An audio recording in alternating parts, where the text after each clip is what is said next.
Navsari town પોલીસની અનોખી પહેલ મહોરમના પવિત્ર અવસરે બિલ યોજી માનવતા અને કોમી એકતાનો સંદેશ આપ્યો।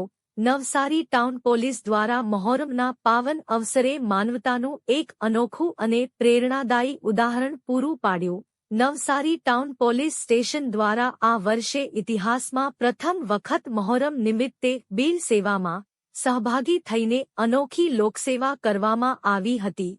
મહોરમ અને બિલનું મહત્વ।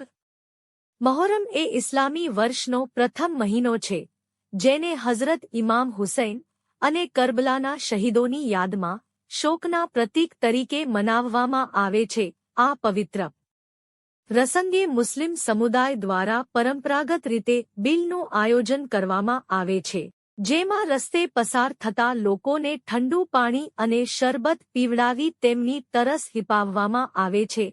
આ સેવા દ્વારા હઝરત ઇમામ હુસૈન અને તેમના અનુયાયીઓને શ્રદ્ધાંજલિ અર્પણ કરવામાં આવે છે।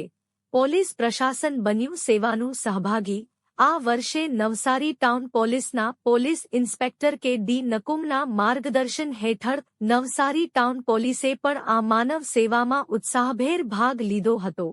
પોલીસ સ્ટેશનની બહાર ખાસ સ્ટોલ ઊભો કરીને પોલીસ અધિકારીઓ અને કર્મચારીઓ દ્વારા રસ્તેથી પસાર થતા હિન્દુ મુસ્લિમ તમામ ધર્મના નાગરિકો, વડીલો અને બાળકોને આદરપૂર્વક ઠંડુ પાણી અને શરબતનું વિતરણ કરવામાં આવ્યું હતું। નવસારી પોલીસની આ સરાહનીય પહેલનો મુખ્ય ઉદ્દેશ્ય સમાજમાં કોમી એકતા, પરસ્પર સૌહાર્દ, ભાઈચારો અને માનવતાનો એક સુંદર સંદેશ આપવાનો હતો। પોલીસના આ માનવીય અભિગમની સ્થાનિક લોકો અને સમગ્ર પંથકમાં ભારે પ્રશંસા થઈ રહી છે। Bureau report, Salman Sheikh.